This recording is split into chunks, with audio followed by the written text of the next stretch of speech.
네, 경제 소식 미중 협상부터 이재명 정부의 초기 정책까지 다양하게 짚어보도록 하겠습니다. 스타트 경제, 오늘은 이윤수 서강대학교 경제학과 교수와 함께합니다. 교수님 어서 오십시오. 예, 어서 오십시오.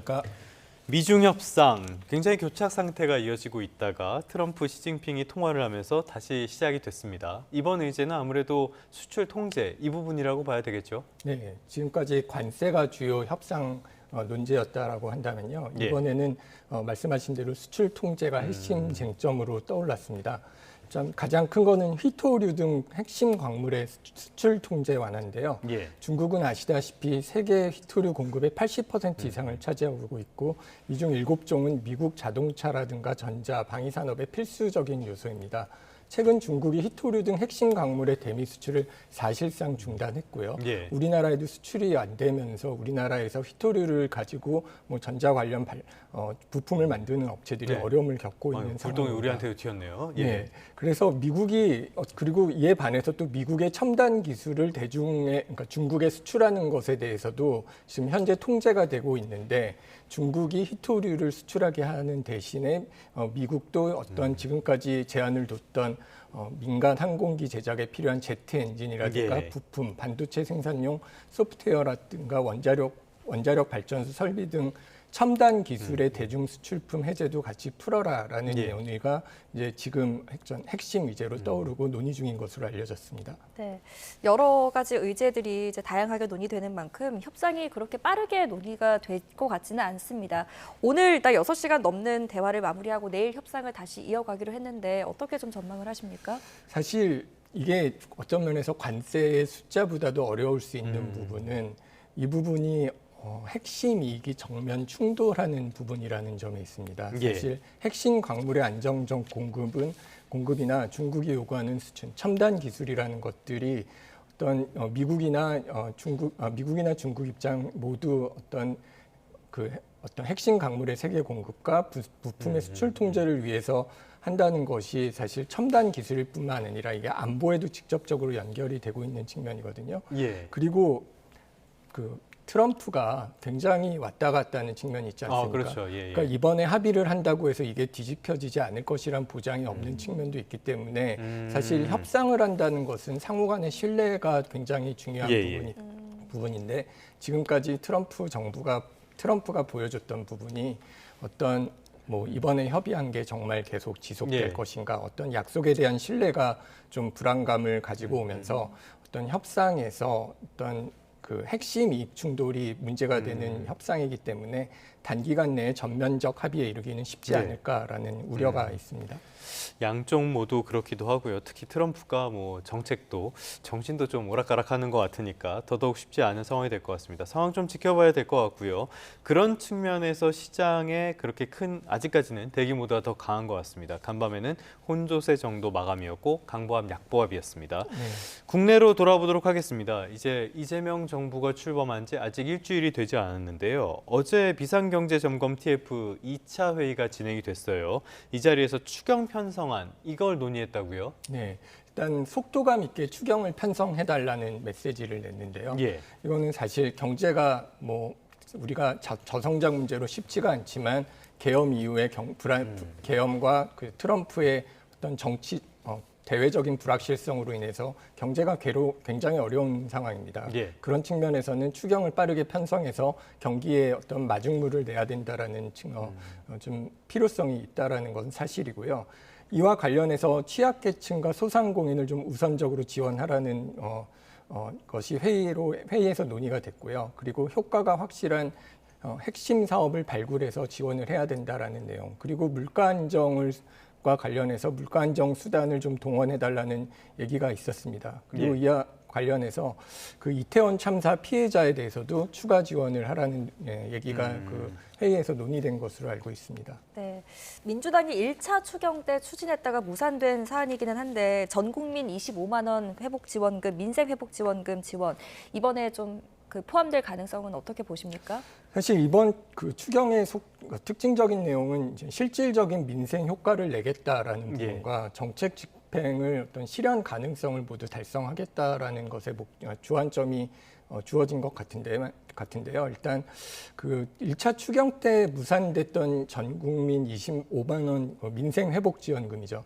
이것도 일단은 그 2차 추경에 포함될 가능성은 상당히 높게 거론되고 있습니다.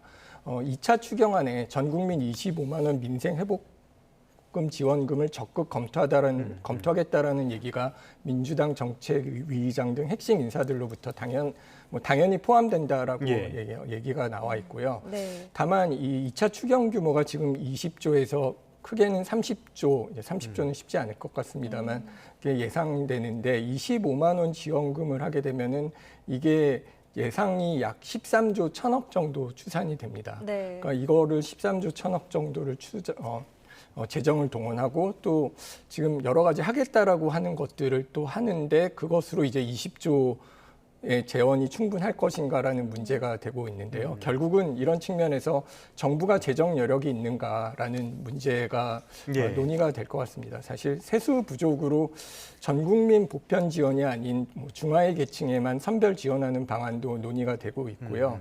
그리고 과거에 무산되었던 것들의 이유를 보면은 실무적인 집행 문제도 있었던 것으로 알려져 있습니다. 사실 지역 화폐를 카드를 발급한다라든가 이런 무산 배경에 실무적인 이슈도 있었기 때문에 2차 추경에 포함될 가능성은 높게 논의가 되고 있지만 현실적으로 이 재정 문제와 실행 방안에 대해서는 좀 더 심도 있게 논의가 돼야 될 것으로 보입니다. 자, 이 부분에서 이거 한번 짚어봐야 될 것 같아요. 재정 여력 부분은 완전히 제쳐두고요. 이렇게 전 국민에게 25만 원 민생회복 지원금을 지원하는 거 한쪽에서는 지금 경제 상황이 워낙 안 좋기 때문에 이런 조치라도 해야 된다라고 이야기를 하고 있고요. 반대쪽에서는 이렇게 보편적으로 지급하는 거는 별로 효과도 크지 않고 예산만 낭비하는 거다 이렇게 맞서고 있거든요. 교수님께서는 어떻게 평가하십니까?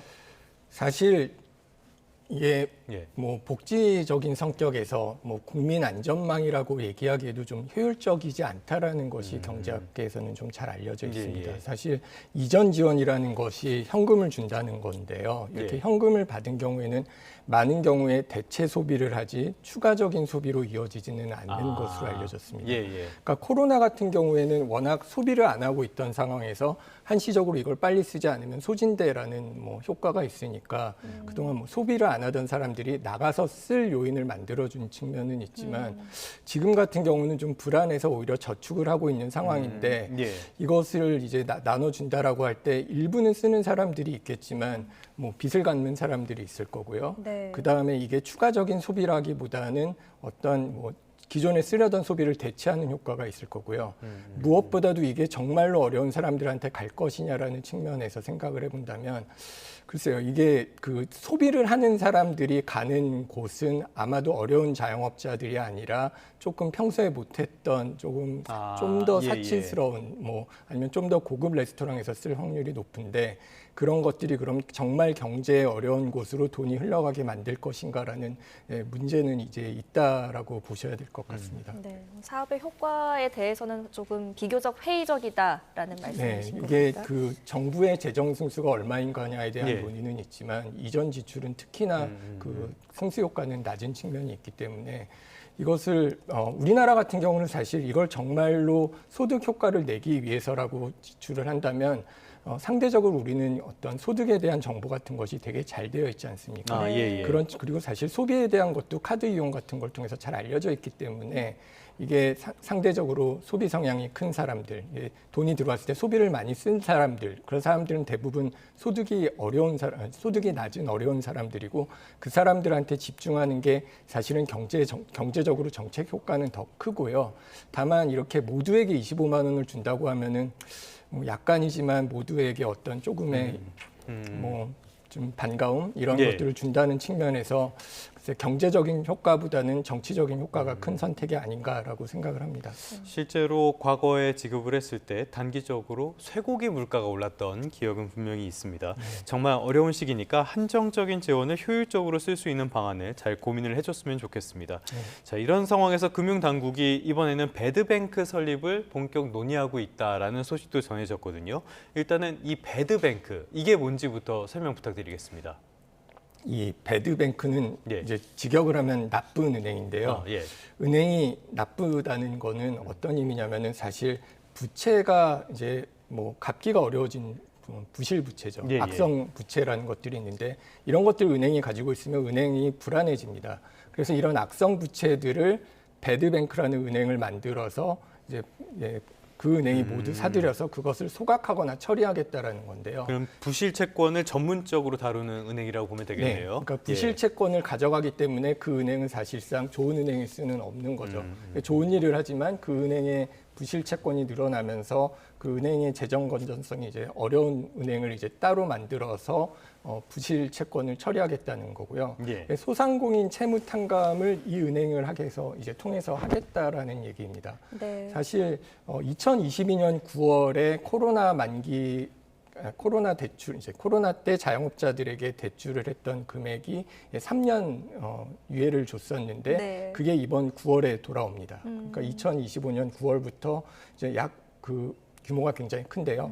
50조 원 규모의 코로나 대출 만기금이 도래를 하는데 이게 어떤 내용이냐면 2022년 6월까지 그 대출 금액이 한 144조 정도 됐던 것 같아요. 예. 그러니까 상당히 많이 커졌던 금액이 뭐 90조 정도는 갚았지만 이제 3년 동안도 이제 못 갚고 이제 남아 있는 금액이 50조이기 때문에 이거는 사실상 민간 금융사가 회수 불가능한 게 아니라 자영업자가 과연 갚을 수 있는 금액이라고 보기 어렵다라는 측면에서 이거는 좀 부채의 성격이 안 좋고 이거를 탕감해 주겠다라고 지금 논의를 하고 있는 내용입니다. 네. 그런데 2차 추경 편성이 지금 확실시 되는 가운데 정부 재정 여건이 어렵다는 이야기 저희가 앞서도 했었잖아요. 배드뱅크 재원은 어떻게 마련되는 겁니까? 이게 사실은 일반적으로는 정부 재정을 통해서 하고요. 이제 추경에서 언급이 된 것도 그런 이유라고 할 수 있을 것 같습니다. 사실은 이게 뭐 논리적으로는 코로나 때에 자영업자들에게 대출이 일어났던 것은 사실 다른 나라와 같이 재정 지원을 했어야 하는 상황에서 좀 더 큰 대출을 해야 되고 우리가 재정 여건이 이렇게 녹록치 않은 상황이었기 때문에 네. 금융 지원을 했던 건데요. 근데 사실 정부가 재정 지원을 했어야 되는 것이 안 됐다라는 측면에서 지금 그것을 갚는 것을 재정으로 이제 쓰겠다는 논리라고 보실 수가 있습니다. 근데 문제는 국가 채무 증가 속도가 우리가 지금은 건전하다라고 하지만 그 채무 증가 속도가 지속 가능한지에 대한 우려가 너무 남아 빠르다. 있고, 예. 그래서 재정 건전성 우려에서 이 추경 여력은 굉장히 제한적이고요. 이게 이게 과연 그동안 90조 원을 갚은 사람은 무엇이고 남은 50조의 사람은 왜 특별히 도와주는가에 대한 어떤 세금으로 할 도덕적인 경우에 문제도 혜택 있겠네요. 문제가 있고 예. 그리고 은행이 상생금융 명목으로 2조 정도를 감면한 경험이 있기 때문에 추가로 은행이 하기는 좀 더 어렵지 않을까라는 고민이 좀 있습니다. 알겠습니다. 어제 나온 이야기도 하나 짚어볼게요. 짤막하게. 이재명 대통령이 물가 대책을 주문을 했는데요. 사실 지금까지 전 정부들도 이렇게 시장을 압박하는 모습들은 여러 차례 보여줬단 말이죠. 이번에는 이런 것들이 인위적으로 물가를 잡는 모습들, 이거는 분명히 좋은 건 아닌데 어떤 방법으로 물가를 억제할 수 있을까요? 그 부분은 저도 잘 모르겠습니다. 예. 이게 사실상 우리가 물가가 굉장히 높다라는 측면은 누누이 얘기가 됐던 부분인데요. 특히 농산품 같은 경우는 사실 우리가 뭐 기후 문제도 있지만 농가가 고령화되고 그리고 어느 정도 몇 개의 품목은 수입이 제한되면서 이제 생긴 문제가 있고요. 지금의 물가는 사실상 어떤 코로나 이후의 여파도 남아 있지만 코로나 이후 공급망이 이제 훼손되면서 나온 여파도 남아 있지만 실질적으로 그 고환율이 유지되면서 그 어떤 모든 소비자 물가에 들어가는 물건들의 원료 가격이 올라간 측면이 큽니다. 그런 측면에서 이거를 사실 소비자들에게 가는 물가를 억제한다라는 것은 그 물건을 파는 사람들의 또 마진을 어떤 정당한 이윤을 또 억누르는 효과가 있기 때문에 이제 원료의 값이 오른 상황에서 최종 재화의 소비를 억지로 누른다라는 것이 글쎄요, 이게 쉽지는 않은 내용이 될 것 같습니다. 네. 알겠습니다. 지금 그렇게 말씀하신 것처럼 쉽지 않은 상황인데 정책 측면에서도 고민이 될 것 같고요. 사실 지금까지 윤석열 정부 때도 정부가 압박을 하면서 지금 이렇게 가공식품 가격 같은 것들을 통제한 경우가 있고요.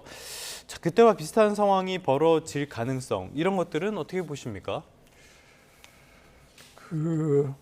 사실 뭐 우리나라가 그 어떤 면에서 최종 제어의 가격을 기업이 직접 통제하는 것들을 안 써왔던 거는 아닌데요.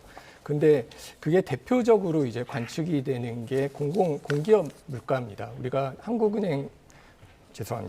그 한국전력과 같이 전기값을 이제 뭐 정부가 직접 통제할 수 있는 부분이니까 이제 뭐 억제를 해왔고요. 그 다음에 뭐 수도 요금이라든가 아니면 기타 공공요금들을 정부가 이제 예. 통제하는 방법을 써왔는데 그 결과로 나온 부분이 공기업의 부채가 늘어났다라는 겁니다. 그래서 사실 우리가 가계 부채가 되게 심각하고 지금의 자영업 부채가 결국은 국가 부채로 이어져서 이제 국채 시장에서 이자율이 올라가는 문제가 최근에 크게 나타나서 사실은 뭐 한국은행이 25bp 올렸는데 이게 추경을 하면서 사실 국채 시장에서 30bp가 오르면서 예. 어떤 이자율에 대한 부담을 또 올리고 이것이 결국은 기업들이 투자하는데 발목을 잡고 있거든요.